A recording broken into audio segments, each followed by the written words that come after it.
Hello friends, कैसे हैं आप लोग। हमारे YouTube channel study with expert में आप सभी लोगों का स्वागत।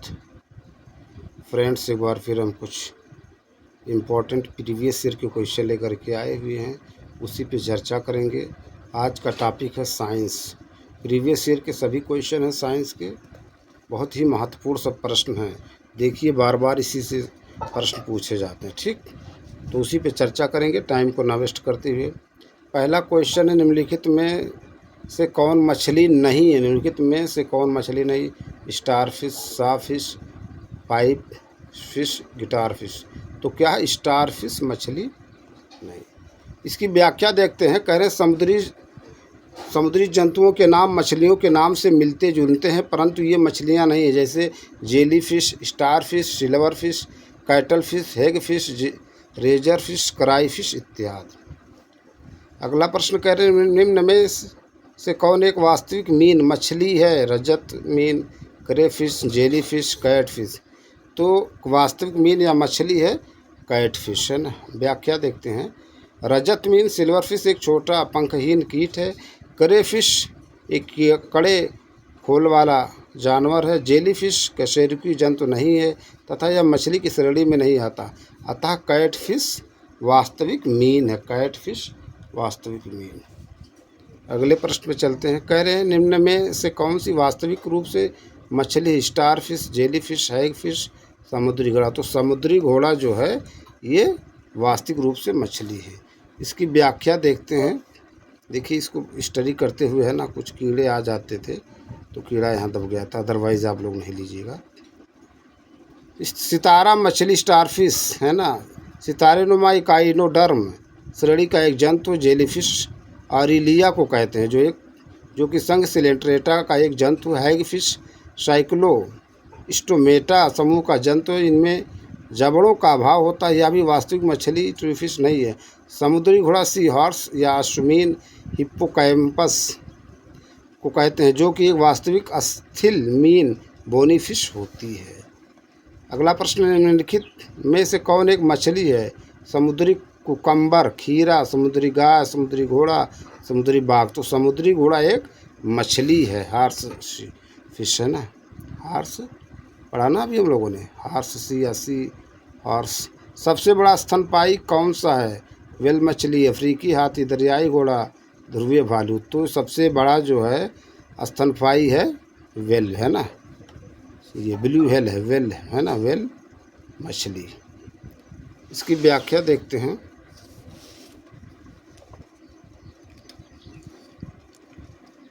कह रहे हैं, ब्लू व्हेल पृथ्वी पर पाए जाने वाला सबसे बड़ा स्तनपायी जीव है। इसकी लंबाई इतना मीटर से अधिक तथा वजन इतना मीट्रिक टन से भी अधिक हो सकता है।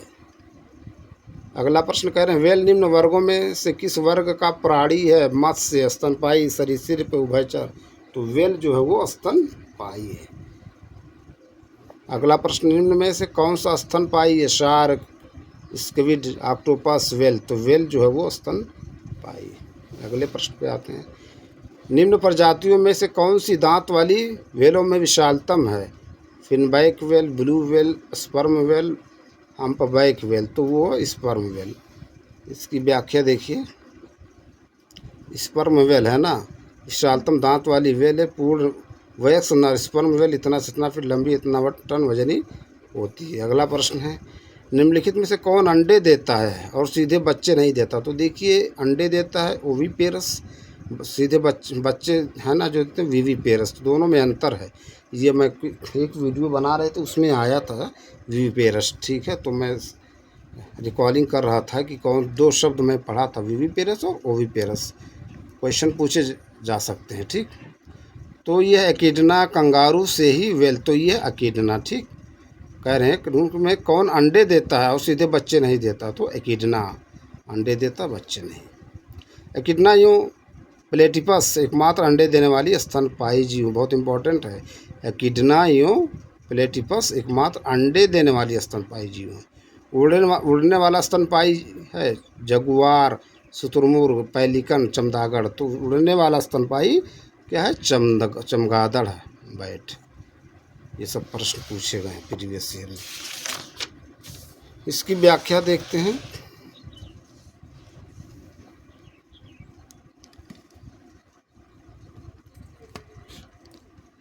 कह रहे चमगादड़ आकाश में उड़ने वाला एक स्तनपायी प्राणी है जो पक्षी वर्ग में आता है, जो पक्षी वर्ग में नहीं आता है। चमगादड़ पक्षी वर्ग में नहीं आता, हमसे सॉरी, शायद मैंने कहा आता है। चमगादड़ आकाश में उड़ने वाला एक स्तनधारी प्राणी जो पक्षी वर्ग में नहीं आता है। ये पूर्ण रूप से निशाचर प्राणी है, एकमात्र ऐसा स्तनधारी है जो उड़ सकता है। इसके अग्र बाहु पंख में परिवर्तित हो गए हैं जो देखने में झिल्ली के समान लगते हैं। त्वचा की ये झिल्ली गर्दन से लेकर हाथ की अंगुलियों तथा शरीर के पार्श्व भाग से होती हुई पूंछ तक चली जाती है, एक एवं पंख का निर्माण करती हैं। अगला प्रश्न कह रहे हैं निम्नलिखित उड़ने वाली जीवों में कौन सा पक्षी वर्ग में नहीं आता है? चमगादड़, कौवा, चील, तोता। तो चमगादड़ जो है वो पक्षी वर्ग में नहीं आता है ना। अगला प्रश्न है, कह रहे हैं निम्नलिखित जंतुओं पर विचार कीजिए। समुद्री गाय, समुद्री घोड़ा, समुद्री सिंह उपरोक्त में से कौन सा ऐसे स्तनधारी है या हैं? तो देखिए केवल एक और तीन, केवल दो तीन, एक दो और तीन। तो इसमें केवल और पहला और तीसरा स्तनधारी है ना, समुद्री गाय और समुद्री सिंह। व्याख्या देखते हैं। समुद्री गाय सिकाओ एक विशाल शाकाहारी समुद्री स्तनधारी है। समुद्री घोड़ा एक प्रकार की कशेरुकी मछली है। समुद्री सिंह भी एक स्तनधारी है। अगला प्रश्न है, डॉल्फिन वर्गीकृत किए जाते हैं। डॉल्फिन मत्स्य में, उभयचर में, सरीसृप में, स्तनी में। तो डॉल्फिन जो है वो स्तनी में वर्गीकृत किए जाते हैं, डॉल्फिन, है ना। इसकी व्याख्या देखते हैं। कह रहे हैं डॉल्फिन एक जलीय जंतु जिसे स्तनी वर्ग अर्थात मेमेलिया के गण सिटेसिया में रखा गया। यह एक अत्यंत ही बुद्धिमान जंतु है जिसका शरीर धारारेखित होता है तथा इनके मादा में चुचूक उपस्थित होता है। गंगा नदी में पाई जाने वाली डॉल्फिन को राष्ट्रीय जलीय जीव घोषित किया गया है। तो राष्ट्रीय जलीय जीव देखिए कब घोषित किया है? 2010 में की है ना, कि 11 में, तो 2010। और देखिए डॉल्फिन की बात हो रही तो राष्ट्रीय डॉल्फिन दिवस कब मनाया जाता है? देखिए 5 अक्टूबर को कौन सा दिवस मनाया जाता है? एक दूसरे से लिंक करके पढ़ेंगे, कोई है ना, अगर आ रहा है कोई क्वेश्चन तो उससे और देखिए कितना आपको क्वेश्चन पढ़े हैं उससे कॉलिंग करके, ठीक, इससे रिवीजन भी हो जाता है। मृदा दिवस भी देखिए शायद 5 अक्टूबर को मनाया जाता है, देख लीजिए कब मनाया जाता है। अगला प्रश्न, निम्नलिखित में से सील किस जाति का है? सील मछली, पक्षी, सरीसृप, स्तनपायी। कह रहे निम्नलिखित में से सील किस जाति का है? तो सील स्तनपायी, ठीक है। इसकी व्याख्या देखते हैं।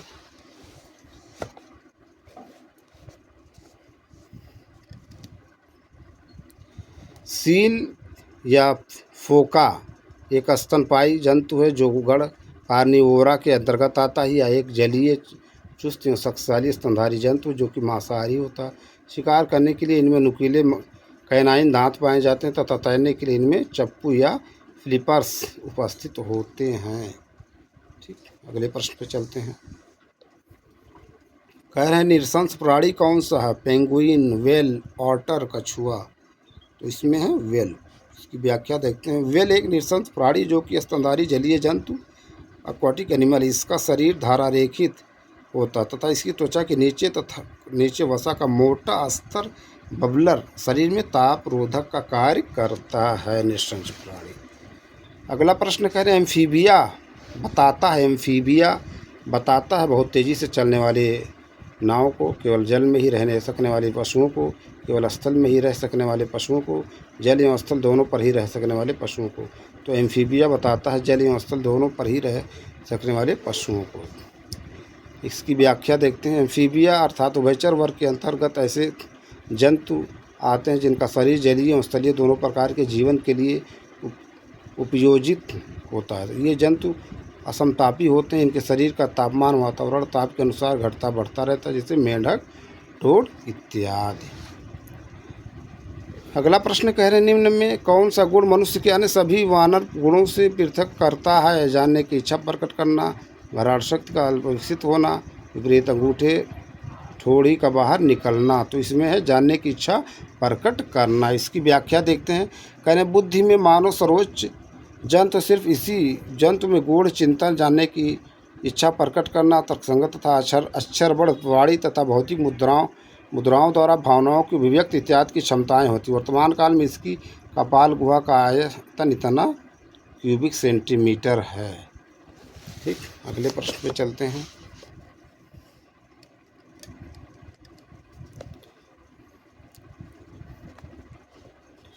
कह रहे हैं निम्नलिखित में से कौन सा एक कपि नहीं है? गिबन, गोरिल्ला, लंगूर, ओरंग उटान। तो कपि नहीं है उसमें लंगूर। व्याख्या देखते हैं। कह रहे कपि प्राणी जगत में होमिनो डेया परिवार का सदस्य जानवर जातियों को कहा जाता है। इनकी दो मुख्य शाखाएं हैं। हीन कपि या छोटे आकार के कपि होते हैं जैसे गिबन। महाकपि या बड़े आकार के मानवनुमा कपि होते हैं जैसे चिंपैंजी, गोरिल्ला, मनुष्य और ओरंग उटान। लंगूर कपि वर्ग में नहीं बल्कि वानर वर्ग में शामिल किया जाता है। लंगूर जो है वो कपि वर्ग में नहीं बल्कि वानर वर्ग में सम्मिलित किया जाता है, शामिल किया जाता है। अब देखिए वानर को जो लोग यूपीएससी ARO की तैयारी कर रहे हैं या और जिसमें वो तद्भव तत्सम पूछा जाता है, सर्च कीजिए वानर क्या, वानर तद्भव की तत्सम। अगले प्रश्न पे चलते हैं। मानव सदृश लघुतम कपि है गिबन, चिंपैंजी, गोरिल्ला, ओरंग उटान। तो है गिबन। व्याख्या केवन हीन कपि की श्रेणी में आते हैं, छोटे आकार के कपि होते हैं, जबकि चिंपैंजी, गोरिल्ला या ओरंग उटान बड़े आकार के कपि होते हैं तथा ये महाकपि की श्रेणी में आते हैं। अगला प्रश्न नीलगाय निम्नलिखित कुल में आती हैं? गाय, बकरी, भेड़, हिरन। तो नीलगाय जो वो हिरन कुल में आती है। व्याख्या नीलगाय भारत में पाई जाने वाली विशालतम मृग प्रजाति। मृग उन जंतुओं को कहा जाता है जिनमें अस्थायी सींग होते हैं, अर्थात हिरणों के श्रृंगाभों के समान नीलगाय के सींग हर साल गिरकर नए सिरे से नहीं उगते। अगला प्रश्न निम्नलिखित में से किस जंतु में खुर नहीं पाया जाता? हिरण, गीदड़, जेबरा, घोड़ा। तो गीदड़ में खुर नहीं पाया जाता है। इसकी व्याख्या देखते हैं। कह रहे हैं गीदड़ को छोड़कर शेष खुर वाले पशु गीदड़ कुत्ते के परिवार कैनाइन की एक प्रजाति। सामान्य गीदड़ों का वैज्ञानिक नाम कैनिस आरियस है। गीदड़ों के पैर नाखून युक्त गद्दीदार होते हैं। गीदड़ों के पैर नाखून युक्त गद्दीदार होते हैं। अगले प्रश्न पर चलते हैं। कह रहे हैं ऑक्टोपस है, ऑक्टोपस है ना, ऑक्टोपस है। एक संधिपाद शूलचर्मी है, एक हेमिकार्डा है, एक मृदु कवची मोलस्क है। तो ऑक्टोपस जो है वो एक मृदु कवची मोलस्क है। इसकी व्याख्या देखते हैं। कह रहे हैं ऑक्टोपस एक मृदु कवची जंतु जिसे डेविल फिश के नाम से जानते हैं। यह एक सिफेलोपोड मोलस्क है जिसमें 8 मुखीय भुजाएं पाई जाती हैं। इसके सिर में मुख तथा 2 बड़े नेत्र पाए जाते हैं। इसके अलावा इसकी भुजाओं पर 2 पंक्तियों में चूसक पाए जाते हैं। अगला प्रश्न सबसे बड़ा अकशेरुकी है, ऑक्टोपस, स्क्विड, कोरल, जेलीफिश। तो सबसे बड़ा अकशेरुकी है स्क्विड। व्याख्या इसकी देखते हैं। कह रहे हैं है ना कोलोसल स्क्विड सबसे बड़ा अकशेरुकी है। अधिकतम 12 से 14 मीटर लंबा हो सकता है। अगला प्रश्न है। कह रहे हैं निम्नलिखित में से कौन सा एक जीव अन्य 3 जीवों के वर्ग का नहीं है? केकड़ा, बरूथी, बिच्छू, मकड़ी। तो केकड़ा भिन्न है। केकड़े का वर्ग है मैलेको और स्ट्रेका। बरूथी का वर्ग है एरेक्निडा। बिच्छू का वर्ग है एरेक्निडा। मकड़ी का वर्ग है एरेक्निडा। स्पष्ट कि केकड़ा अन्य 3 जीवों के वर्ग का नहीं है। अगला प्रश्न। वाइट लेग हार्न एक किस्म है तोतों की, मोरों की, कुक्कुटों की, उल्लुओं की। तो वाइट लेग हार्न एक कुक्कुटों की किस्म है। किसकी? कुक्कुट का। अगला प्रश्न फिर देखिए। टिक और माइट वास्तव में होते हैं मकड़ीवंशी, क्रस्टेशियाई, कीट, बहुपाद। तो टिक और माइट वास्तव में मकड़ीवंशी होते हैं, मकड़ीवंशी। ठीक, इसकी व्याख्या देखते हैं।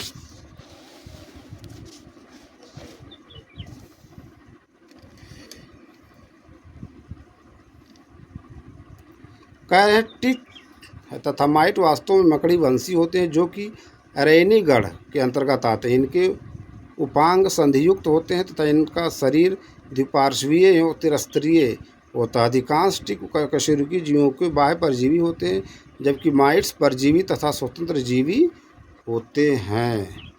जुगनू होता है एक, जुगनू मोलस्क कीट, कृमि, सूत्रकृमि। तो जुगनू एक कीट है, जुगनू कीट। इसकी व्याख्या देते हैं। जुगनू या खद्योत कीटों का एक परिवार है।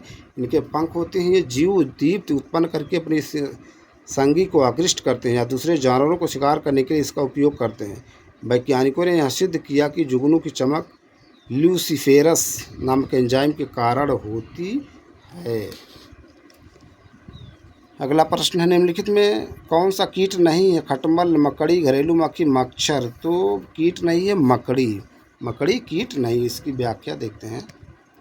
कह रहे हैं मकड़ी वर्ग इरेक्निडा तथा करम एरेनी का एक जंतु है जो कि उदर के पश्च भाग में स्थित ग्रंथियों के स्राव से जाला बनाती है।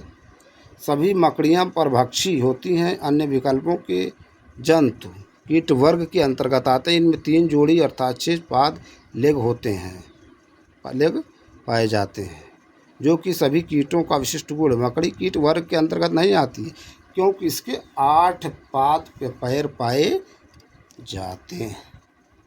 अगला प्रश्न है, लास्ट प्रश्न है आज क्लास का, ठीक है। देखते हैं क्या प्रश्न है। कह रहे हैं मकड़ी कीट से भिन्न होती क्योंकि मकड़ी में पाई जाती है 6 टांगे, 8 टांगे, 10 टांगे, 12 टांगे। मकड़ी में 8 टांगे पाई जाती हैं। तो फ्रेंड्स, इस क्लास को अब यहीं पर एंड करते हैं। अपने अगली वीडियो में कुछ नए प्रश्न, नए टॉपिक के साथ फिर आप लोगों से मिलेंगे। आप लोग ज़्यादा से ज़्यादा हमारे YouTube channel study with expert को लाइक कीजिए, शेयर कीजिए, सब्सक्राइब कीजिए। फिर मिलेंगे किसी और वीडियो में। Thank you.